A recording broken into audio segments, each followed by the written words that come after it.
কিছু খেলা আছে মুবাহ, ওই রকম একটা খেলা হচ্ছে ফুটবল খেলা। শর্ত রক্ষা করতে পারলে খেলা জায়েজ, খেলা দেখাও জায়েজ। যেমন ফরজ সতর ঢাকতে হবে, তালি দেওয়া যাবে না, বাজি দেওয়া যাবে না, বাজি ধরা যাবে না, অট্টহাসি হাসা যাবে না, নামাজ কাজা করা যাবে না।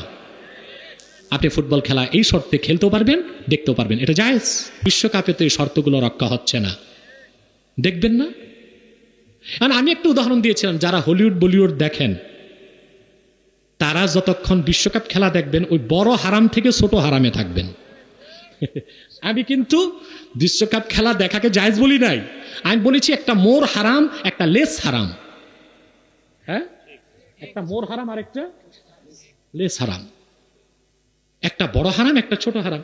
তো কিছু মৌলবী সাহেব বুঝে নেই, বলে আব্বাস সাহেব বলে দিছে কাতার বিশ্বকাপ খেলা দেখা জায়েজ। বেটা কি বলছি আগে শোন, কান পেতে শোনো আগে। হারাম বলেছি আমি, কিন্তু হলিউড বলিউড দেখা বড় হারাম, এটা ছোট হারাম। হারামে পার্থক্য আছে বেটা বেকুফ। একটা মহিলাকে ধরে আপনি আলিঙ্গন করলেন, এটা হারাম কিন্তু সগীরা গুনাহ।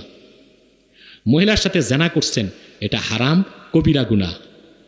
মহিলাটা যদি পরের বউ হয় তাহলে হারাম আকবারুল কাবাইর, সবচেয়ে বড় কবিরা গুনার একটা। পার্থক্য আছে না? আমি এটাই বলেছি, যারা সারাক্ষণ হলিউড বলিউড দেখো তারা যদি বিশ্বকাপ দেখো তাহলে বড় গুনার চেয়ে অন্তত ছোট গুনায় থাকলা। আর যারা কিছুই দেখো না তারা তো বড় গুনাও করবে না, ছোট গুনাও করবে না।